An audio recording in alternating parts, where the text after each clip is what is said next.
Master minds the pride of India. Inter, MPC, BiPC, MEC, CEC చదివిన విద్యార్థులకు CA మరియు CMA foundation కొరకు నూతన బ్యాచెస్ ప్రారంభం.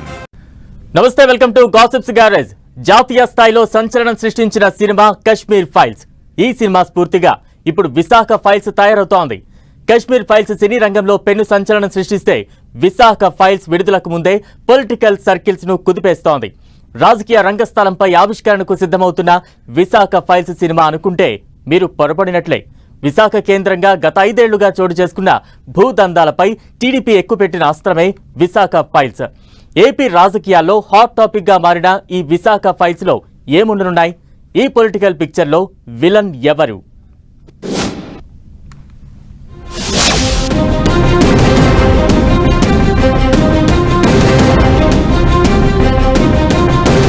సినిమాల్లో హీరోలు ఉంటారు, విలన్స్ ఉంటారు. కానీ ఏపీ రాజకీయాల్లో పెనుదుమారం రేపుతున్న విశాఖ ఫైల్స్ లో విలన్ క్యారెక్టర్లే ఎక్కువగా ఉంటారని చెబుతోంది అధికార టీడీపీ.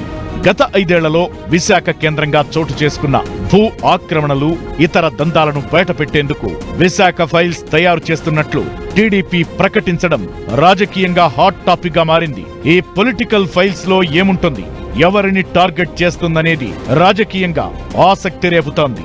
రాష్ట్ర ఆర్థిక రాజధాని విశాఖలో విలువైన ప్రభుత్వ భూములు ఆక్రమణలకు గురయ్యాయని టీడీపీ ఆరోపిస్తోంది. వైసీపీ అధికారంలో ఉండగా ప్రభుత్వ భూముల పరిరక్షణకు ఎన్నో పోరాటాలు చేసింది టీడీపీ. జనసేనాని పవన్ కూడా అప్పట్లో విశాఖలో భూదందాలపై పెద్ద ఎత్తున ఆందోళన చేశారు.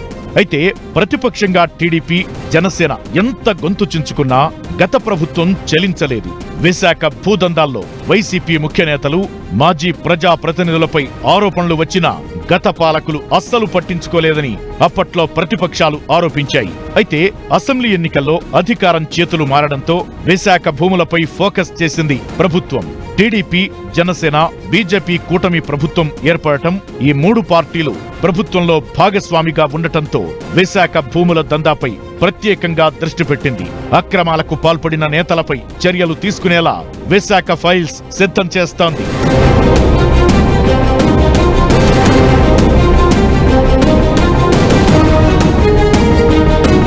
గత వారం విశాఖ పర్యటనకు వచ్చిన ముఖ్యమంత్రి చంద్రబాబు విశాఖ ఫైల్స్ ను రూపొందించాలని మాజీ మంత్రి గంటాను ఆదేశించారు. సీఎం సూచనలతో రంగంలోకి దిగిన గంటా త్వరలో విశాఖ ఫైల్స్ ను విడుదల చేస్తామని ప్రకటించారు. గత నెలలో ఋషికొండ రహస్యాలను ఛేదించిన గంటాకు ప్రత్యేకంగా ఈ పని అప్పగించడమే రాజకీయంగా చర్చకు దారితీస్తోంది. గత ప్రభుత్వంలో నిర్మించిన ఋషికొండ ప్యాలెస్ ను సామాన్యులెవరూ చూడలేకపోయారు. ఎన్డీఏ ప్రభుత్వం అధికారంలోకొచ్చిన వెంటనే సెక్యూరిటీని ఛేదించుకుని వెళ్లిన గంట ఋషికొండ రహస్య భవనాలను మీడియాకు చూపించడం ద్వారా వైసీపీని ఆత్మరక్షణలోకి నెట్టేశారు. దీన్ని దృష్టిలో పెట్టుకుని ఇప్పుడు భూదందా బాగోతం బయటపెట్టే పనిని గంటాకే అప్పగించారు చంద్రబాబు. ఇక అధినేత ఆదేశాలతో రంగంలోకి దిగిన గంట విశాఖలో అక్రమ భూ బాగోతాలను బయటకు తీస్తున్నారు. ముఖ్యంగా ఉత్తరాంధ్ర వైసీపీ వ్యవహారాల్లో కీలకంగా వ్యవహరించిన ఆ పార్టీ సీనియర్ నేతలతో పాటు మాజీ ప్రజా ప్రతినిధులపై వచ్చిన ఆరోపణలకు సంబంధించిన ఆధారాలను సేకరిస్తున్నట్లు సమాచారం. భోగాపురం ఎయిర్పోర్ట్ చుట్టుపక్కల ఉన్న అసైన్ భూములతో పాటు విశాఖ నగరంలోని ఖరీదైన ప్రాంతంలోని దస్పల్లా, ఎన్సీసీ, హయగ్రీవ ప్రాజెక్టు భూములు వైసీపీ నేతల పరమైన వైనాన్ని బయటపెట్టనున్నట్లు టీడీపీ చెబుతోంది. ఈ భూదందాలపై ఇప్పటికే పోలీసులకు ఫిర్యాదులు అందినా గతంలో ఎలాంటి చర్యలు తీసుకోలేదనే ఆరోపణలు ఉన్నాయి.